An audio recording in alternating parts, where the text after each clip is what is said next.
Welcome back, ladies, gentlemen, and envies, and thank you for tuning back into St. Andrew TV, a cure for your Monday blues. I'm your host, Andrew, and today we are doing another frontier recipe by the name of corn dodgers. So if you follow me along, I'll tell you a little bit about them, and I will also show you how to make them.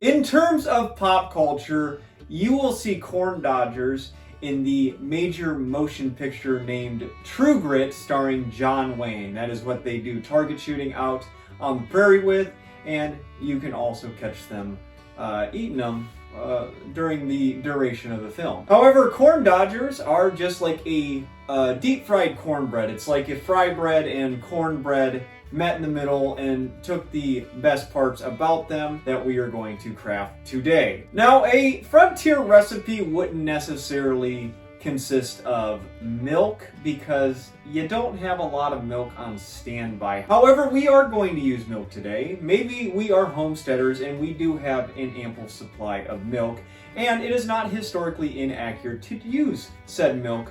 But if you wanted to make it a little bit more mountain man or frontiersman type of corn dodger, I would suggest sticking to water. Water isn't of abundance out in the West. Milk, maybe not so much unless you are in town or you know where to go get it. But without further ado, let's start the recipe with 2 cups of ground up cornmeal. And you'll notice I'm putting all the ingredients that you see here today in a pot. This is going to go on a stovetop once we get all but one of the ingredients in here, because we are going to cook it a little bit and let it thicken up. Next, we are going to add 2 tablespoons of melted butter.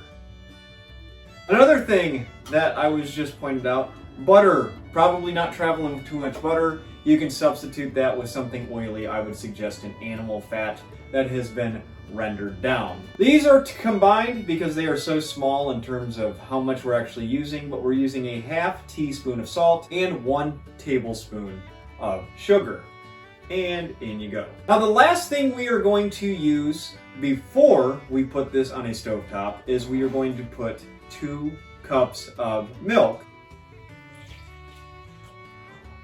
And the reason I say that is we are going to add some baking powder, but that is only after you put this on the stovetop for a little bit and it gets nice and thick. It's starting to, get that consistency that we're looking for, because the final thing that we do is throw it in a bath of piping hot lard. So I'm just going to give this a quick stir, make sure everything's mixed together, because we are going to put this on a stovetop and you're waiting, like I said, waiting for a slurry. That's at least what the recipe says. I'll link the recipe that I'm using down in the description. I don't want to take anybody's work and not credit them, but this appears to be what we're going to be looking for. And then I will bring this back in here when I get it nice and frothy, and I will show you that we add baking powder, and I will also tell you how much. This is a good time to note that you should have some fat at a piping hot temperature ready to deep fry. And this is exactly what you are going to be deep frying. The recipe just calls for you to take spoonfuls of it and just dump it into the fat. But we do have to do one more thing before we go into that portion of the recipe. We need a teaspoon of baking powder. And the recipe calls for you adding this said baking powder after it gets to a nice thickness and you remove it from the heat. That is all there is to it. I would stir it around a little bit, make sure it's nice and integrated with the other pieces of your potential corn dodgers. All right, there is what we are sending to the lard bath. And after, it won't be much time for you because I'll chop it all out. But I'm gonna go to the kitchen, throw a couple of these in the lard bath, and bring them back, and we will do our taste test. Shit. All right, as you can see, this is what they look like when they come out of their little lard bath. I cooked them for I'd say about 2.5 minutes on each side to give them a golden brown with the little knob over at like 5.5, 6-ish. Be careful when you dunk them in. You are just dropping them from a spoon. It splashes. Piping hot lard doesn't feel good on the human skin. So just a forewarning. But without further ado, let's give these things a try. I have a feeling since they're deep fried in animal fat, they're gonna be pretty good. So let's just take a little piece here and give it a shot. Yeah, I can live with that. That's pretty good. I don't know if it's because I'm from the Midwest and all we have is like corn and corn products. So anything that has corn in it, I'm a fan of. This is really good. I don't know if I'd eat a bunch of this because it is deep fried in animal fat, but I did want to try it with a little bit of milk, which if you saw the movie True Grit, the little girl, Maddie, was feeding it to LaBeef when he bit through his tongue and like dunked it in the milk and everything. So I'm gonna try a little bit with the milk to see how that tastes, but I can't imagine it being any worse because anything dairy kind of amplifies what you're eating. It's pretty solid. Tastes like corn pops. Yeah, that's a winner. This is one of the better ones that I've made. I don't know if it tops fry bread. Jury might still be out on the fry bread because I don't know if I've had anything as good as that yet. I would place this above Hellfire Stew, and depending on what day it is, fry bread I just feel has like more utility in the culinary world. Like you could eat it as like a dessert if you put sugar on it, or you could eat it with a meal. You could use it as a taco shell. This is definitely just an accent, unless you really want to get crazy and throw syrup on it, or maybe some honey. Thoughts?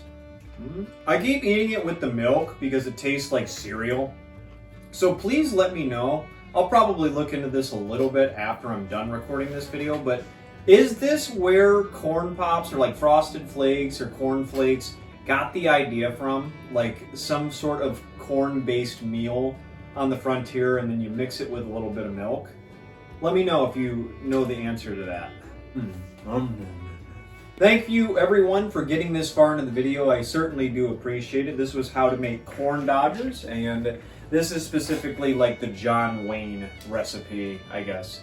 So please leave a like if you've enjoyed today's video, or leave me a comment stating what you liked, or tell me what I should do next. I have a Patreon that is linked down in the description field below, or it should be appearing at the bottom of your screen here. If you like the content that you see here on this channel and would like to continue to support it, please feel free to go donate to the Patreon. I don't take ads nor sponsorships. Everything here is out of my pockets, or it is a generous donation from the community. But that is not to say to feel any obligation to go donate to the Patreon, only if your means allow you to do it. Content on YouTube will forever remain free. Thank you to everyone who has subscribed as of late, but for those of you who have come across this video or this channel, maybe because you like Wild West content, maybe you just wanted to learn another frontier recipe from your old pal Andrew, or maybe you're just still here because you think I'm trying to milk it because I'm so corny. Think about hitting that subscribe button, because you're a daisy if you do.